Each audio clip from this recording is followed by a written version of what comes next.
Founded in 1669, Westfield, Massachusetts was once the furthest western settlement in the Massachusetts Bay Colony. Made famous for its manufacturing of buggy whips, today Westfield is the second biggest city in the state by landmass at just over 46 square miles. In 2019, the Whip City will celebrate its 350th birthday, and much preparation has gone into its celebration. Connecting Point producer Dave Fraser takes a look at the history of this city and previews all the things that you can expect to be happening in Westfield in the new year. Harry Rock moved to Westfield, Massachusetts from Westfield, New Jersey 28 years ago to become the director of the city's YMCA. He quickly realized that Westfield was a special place, and he and his wife would stay and call it home. I never thought I would still be here. I figured that I was going to be at the Y for 5 or 6 years and then move up the career track. But my wife, Ann, and I found a home here. We love the people, we love our lifestyle, we love the values that this community represents. We said there's no reason to move. And so we're still here, we're both retired, we're staying, we're not going to Florida or any other place. We love Westfield. That sentiment is echoed by many who call Westfield home, and in 2019, the Whip City, as it is still remembered because of its whip manufacturing history, will celebrate its 350th birthday. Plans for Westfield's 350th have been in the works for over a year and a half. But interestingly, for a city that was founded in 1669, this will only be Westfield's 4th birthday celebration.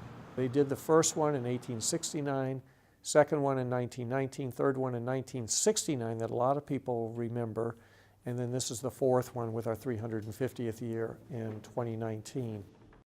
Originally called Streamfield because of the numerous streams that ran through the spruce swamps and into the Westfield River, the city was later named Westfield because at the time it was the most westerly settlement in the Massachusetts colony. Essentially, what is today downtown Westfield, central Westfield, was a swamp and was not really settled until 100 to 150 years after the original designation of a community. In the 19th century, Westfield transformed itself from an agricultural town into a thriving industrial city. This transformation brought new immigrants to the city. Westfield had its greatest boom years 100 years ago. Between the first celebration in 1869 and the second celebration in 1919, Westfield's population quadrupled. By the time of the third celebration in 1969, Westfield had only grown about 30% in population. Where it probably started as really a white community with little diversity going way back, what you see now are the Puerto Rican community that's been here for a long time, well established, well respected, the Russians, the Ukrainians.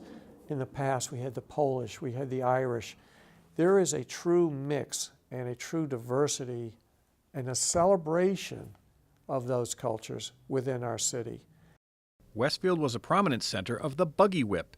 In fact, in 1889, there were 30 whip manufacturers in the city, making it the whip-producing capital of the world. Sadly, only one remains today.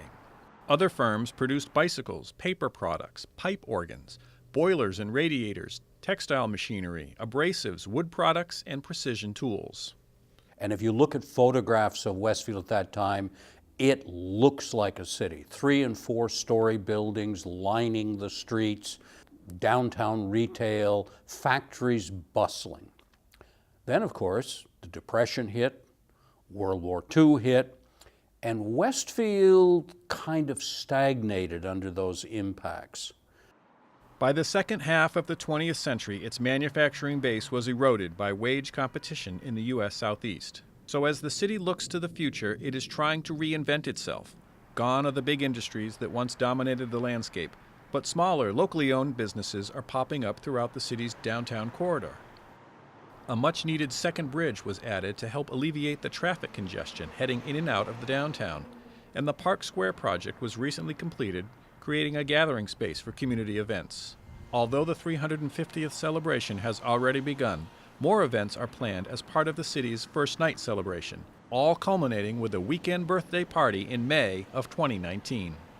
When we're done with all of this, if we can look back and have gained a heightened sense of awareness and a heightened sense of educationally where this city has come from since 1669, to build a level of love and appreciation for what is here, then we've done our job.